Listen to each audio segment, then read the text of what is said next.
Salut, c'est Trado, je suis content de vous retrouver pour la mise à jour de l'indice parisien. Alors on va commencer comme d'habitude par les données mensuelles pour ne pas se laisser emporter par la sinistrose qui commence à s'installer. Hein. N'oubliez pas la tendance mensuelle et haussière et les unités longues l'emportent toujours, quasiment toujours sur les unités courtes. Hein.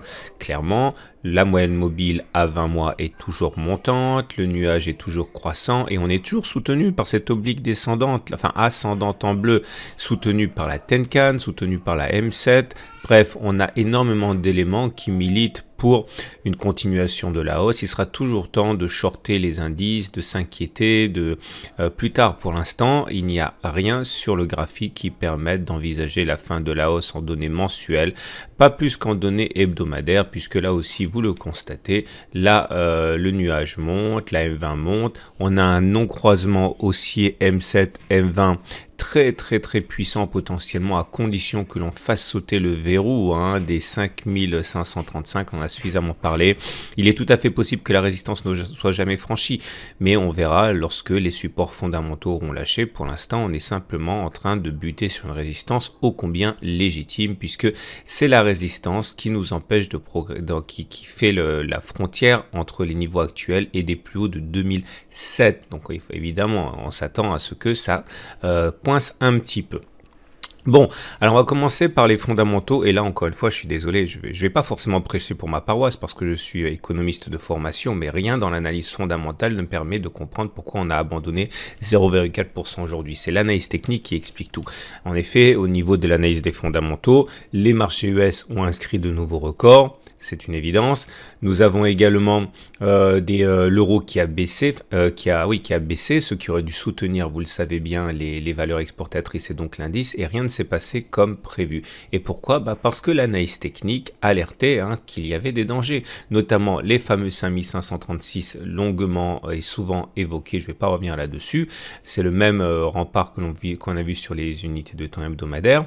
Et puis on avait une alerte, une double alerte. Je vous renvoie à la vidéo d'hier pour pas perdre trop de temps. On avait d'une part un doji ici, un beau doji, niveau d'ouverture et de clôture équivalent, avec une naissance de la mèche haute sur la résistance des 5536. Ça montrait l'indétermination, l'expectative des intervenants, et puis un turtle soup par rapport à cette bougie là. On en a parlé également, plus haut de 20 bougies, il était là le précédent plus haut, nouveau plus haut hier, mais on a clôturé en dessous du précédent plus haut. C'est un signal de baisse et voilà. Alors maintenant, le plus important n'est pas là. Le plus important, c'est la suite.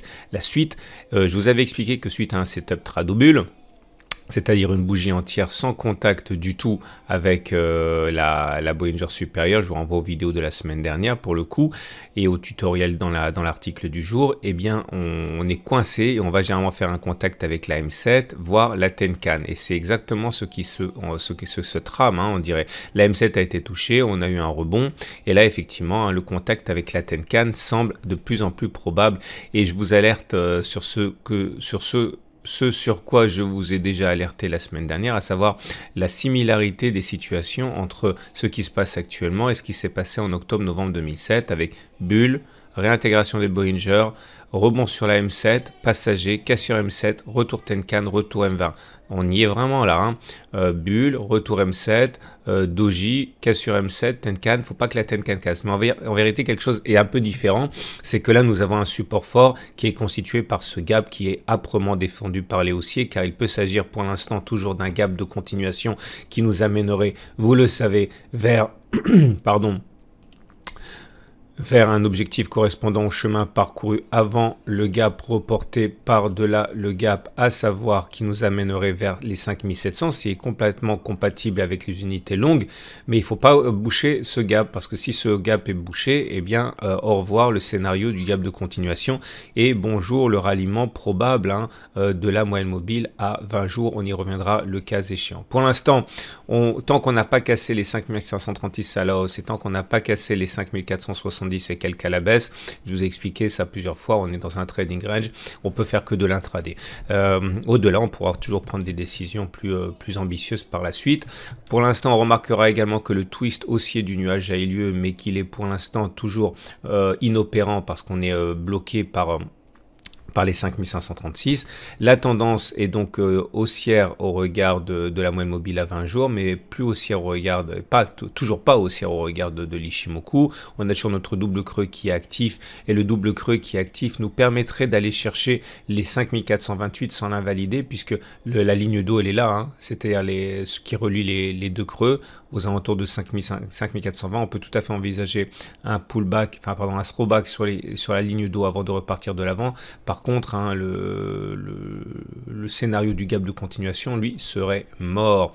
Les indicateurs techniques sont sont toujours bien orientés globalement, avec un MACD au-dessus de son signal, un momentum au-dessus de 0, un RSI au-dessus de 50, c'est bien. Les volumes sont toujours relativement faibles, montrant bien que les intervenants ne veulent pas agir maintenant, ils attendent d'y voir plus clair. Et félicitations, et je remercie le tradosaurien qui se reconnaîtra pour le fait que le MACD 0 retard avait croisé son signal il y a 2 séances, nous alertant déjà de la possibilité d'une baisse. Voilà, c'est fait, et donc pensez à le mettre éventuellement sur vos tablettes, hein, le MACD 0 retard, ça peut être pas mal.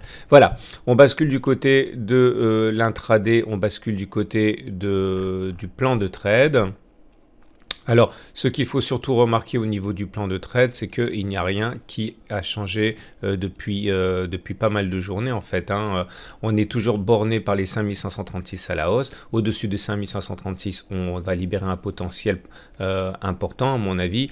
En cas de clôture des 5470, c'est-à-dire ça c'est notre gap là, eh bien il risque d'avoir une accélération jusqu'à 5440, et comme je l'ai expliqué, entre 5480 et 5536, c'est ping-pong, donc à réserver aux traders en intraday. Donc, et ben voilà, et donc on enchaîne avec le DAX, très important le DAX qui lui aussi subit un accès de faiblesse, qui lui non plus ne suit pas les Américains, et vient s'asseoir sur la M20, ça fait belle lurette déjà que le ralliement, le retour à la M7 et le retour à la Tenkan a eu lieu, donc le setup a déjà été accompli au niveau du DAX. Tant qu'on n'a pas cassé 13 480 ni à la hausse ni 12 851 à la baisse, ben globalement il n'y a rien à tirer de la tendance du DAX. Hein.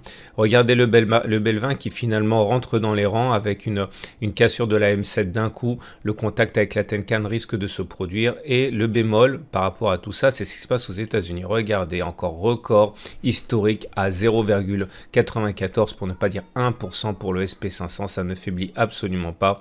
Et regardez également pour le Dow Jones, c'est pareil, ça donne le vertige, 1,25% de hausse, aucun signe d'affaiblissement.